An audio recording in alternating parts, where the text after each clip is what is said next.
ইয়া আইয়ুহাল্লাযীনা আমানু, হে মুমিন সম্প্রদায়, আমিনু বিল্লাহি ওয়া রাসূলিহি, আল্লাহ এবং তার রাসূলের প্রতি তোমরা ঈমান আনয়ন করো। ওয়াল কিতাবিল্লাযী নাযালা আলা রাসূলিহি ওয়াল কিতাবিল্লাযী আনজালা মিন ক্বাবল, আল্লাহ বলেন রাসূলের প্রতি যেই কিতাব আল্লাহ নাজিল করেছেন ওই সমস্ত কিতাবের প্রতি তোমরা ঈমান নিয়ে আসো, এবং এই রাসূলের পূর্বে যেই কিতাবগুলো আল্লাহ নাজিল করেছেন ওই সমস্ত কিতাবের প্রতি তোমরা ঈমান নিয়ে আসো। ومن يكفر بالله وملائكته وكتبه ورسله واليوم الآخر فقد ضل ضلالا بعيدا। মালিক বলেন, যেই ব্যক্তি আল্লাহকে অস্বীকার করবে, যেই ব্যক্তি ফেরেশতাদেরকে অস্বীকার করবে, যেই ব্যক্তি নবী রাসূলদেরকে অস্বীকার করবে, ফাকাদ দাল্লা দালালাম বাঈদা, মালিক বলেন ওই ব্যক্তি চূড়ান্ত পর্যায়ের গুমরাহির মধ্যে পড়ে আছে। তাহলে ইমানের গুরুত্ব আছে না নাই? অবশ্যই আল্লাহ পাক রব্বুল আলামিন ইমানের গুরুত্ব অনেক বেশি কোরআনে কারিমের মধ্যে দিয়েছেন। তারপরে আসেন আপনাদেরকে ইমানের কয়েকটা ফজিলত আপনাদেরকে আমি শোনাবো। ইমান হচ্ছে একটা ব্যবসার মূল পুঁজি, পরকালীন ব্যবসার মূল পুঁজি হচ্ছে ইমান। সূরা সফের 11 এবং 12 নম্বর আয়াত। ইয়া আইয়ুহাল্লাযীনা আমানু হাল আদুল্লুকুম, মালিক বলেন হে মুমিন সম্প্রদায়, আমি কি তোমাদেরকে জানিয়ে দিব না তিজারতান, এমন একটি ব্যবসার বিষয়, তুনজিকুম মিন আযাবিন আলীম, যেই ব্যবসা তোমাদেরকে যন্ত্রণাদায়ক আযাব থেকে মুক্তি দিবে।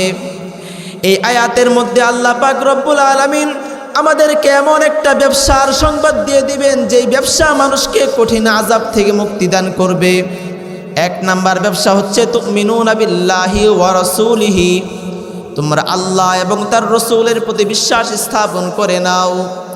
এই আয়াতের মধ্যে আল্লাহ পাক রব্বুল আলামিন দুইটা ব্যবসার কথা বলেছেন। দুইটা ব্যবসা যদি কেউ করতে পারি তাহলে তার জন্য 3টা পুরস্কার আল্লাহ এই আয়াতের মধ্যে আমাদেরকে জানিয়ে দিবেন।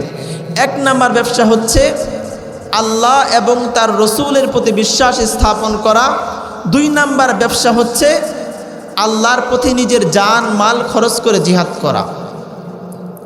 যালিকুম খায়রুল লাকুম ইন কুনতুম তা'লামুন, যদি তোমরা জানতে যে এটাই হচ্ছে সবচাইতে বড় কল্যাণ। যালিকুম খায়রুল লাকুম, এটা তোমাদের জন্য বড় কল্যাণ। ইন কুনতুম তা'লামুন, যদি তোমরা বুঝো। যদি এই 2টা ব্যবসা আমরা করতে পারি মালিক 3টা পুরস্কার দিবেন। 1 নাম্বার তুনজিকুম মিন আযাবিন আলীম, যন্ত্রণাদায়ক আযাব থেকে আল্লাহ মুক্তি দিবেন।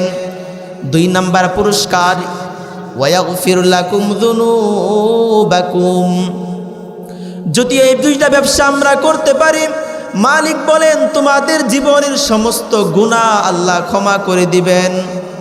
শুধু তাই নয়, 3 নাম্বার পুরস্কারের মধ্যে মালিক বলেন ওয়াইদখিলুকুম জান্নাতিন তাজরি মিন তাহতিহাল আনহারু খালিদিনা ফিহা আবাদা, তোমাদেরকে এমন একটা জান্নাতের মধ্যে মালিক তোমাদেরকে প্রবেশ করাইবেন যেই জান্নাতের তলদেশ দিয়ে নহরসমূহ প্রবাহিত হয়, এবং তোমাদেরকে ওই জান্নাতের মধ্যে আল্লাহ পাক রব্বুল আলামিন চিরস্থায়ী বাসিন্দা বানায়া দিবেন। তাহলে এই আয়াত থেকে আমরা বুঝতে পারলাম যে 2টা ব্যবসা আছে এমন, যদি আমি আর আপনি এই 2টা ব্যবসা করতে পারি তাহলে আল্লাহ 3টা পুরস্কার আমাদেরকে দিবেন।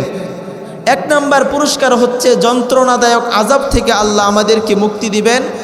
2 নাম্বার পুরস্কার হচ্ছে আল্লাহ পাক আমাদের জীবনের সমস্ত গুনাহগুলো মাফ করে দিবেন। 3 নাম্বার পুরস্কার হচ্ছে আল্লাহ আমাদেরকে চিরস্থায়ী জান্নাতের বাসিন্দা বানিয়ে দিবেন। 2 নাম্বার ফজিলত, মুমিনদের পুরস্কার শুধুমাত্র জান্নাতই হয়ে থাকে। সূরা বাইয়িনার 8 নম্বর আয়াতের মধ্যে আল্লাহ পাক বলেন ইন্নাল্লাযীনা আমানু ওয়া আমিলুস সলিহাতি উলাইকা হুম খায়রুল বারিয়া, হে মুমিন সম্প্রদায় তোমরা আল্লাহর প্রতি ঈমান আনো এবং নেক আমলের মধ্যে লিপ্ত হয়ে যাও, এটাই হবে সর্বশ্রেষ্ঠ সৃষ্টির কাজ। যারা এই নেক আমল করতে পারবে, ঈমান আনতে পারবে, তারাই হয়ে যাবে পৃথিবীর মধ্যে সর্বোত্তম সৃষ্টি। তাহলে দেখেন ইমানের কত গুরুত্ব আর ইমানের কত ফজিলত। সূরা বাকারার 177 নম্বর আয়াতের মধ্যে আল্লাহ পাক বলেন যে ইমান হচ্ছে সমস্ত আমলের জন্য শর্ত।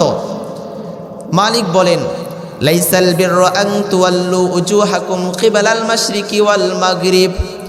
মালিক বলেন পূর্ব পশ্চিম তথা কিবলার দিকে হয়ে তোমরা যত আমল করো তো কোনো আমল তোমাদের কোনো লাভ হবে না, কোনো নেকি হবে না, কোনো সওয়াব হবে না।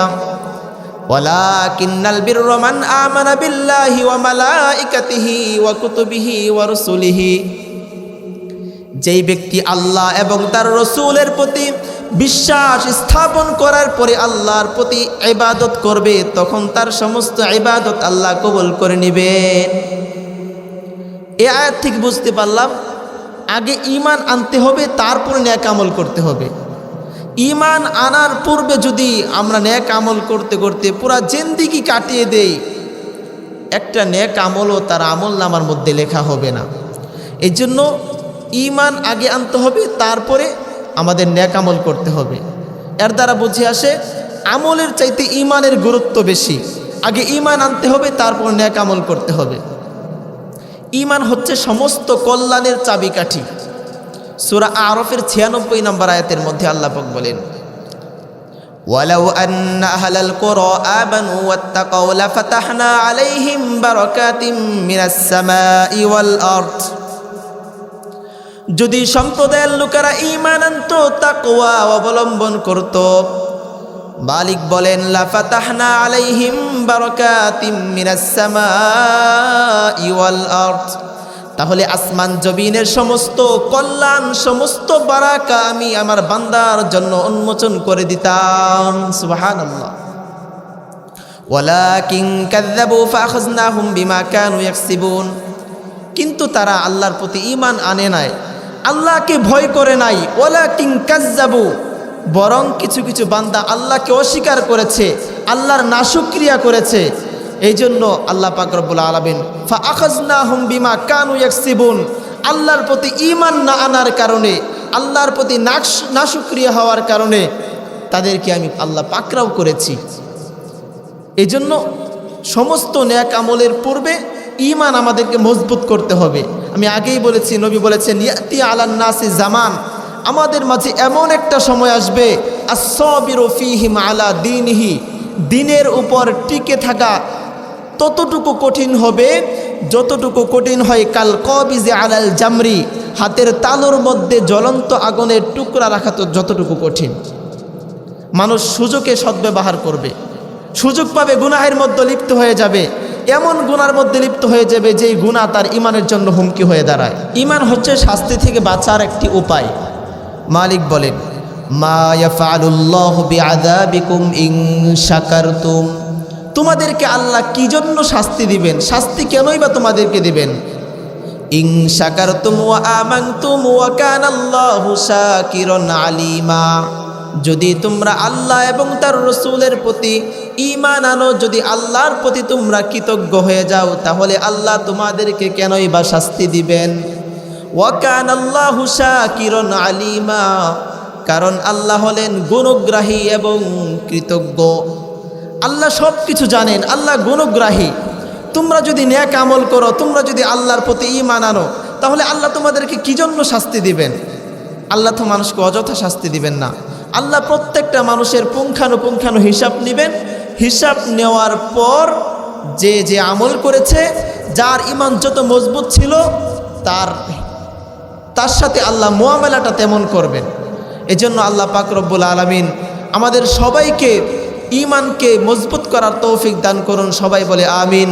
ওয়া আখিরু দাওয়ানা আলহামদুলিল্লাহি রাব্বিল আলামিন।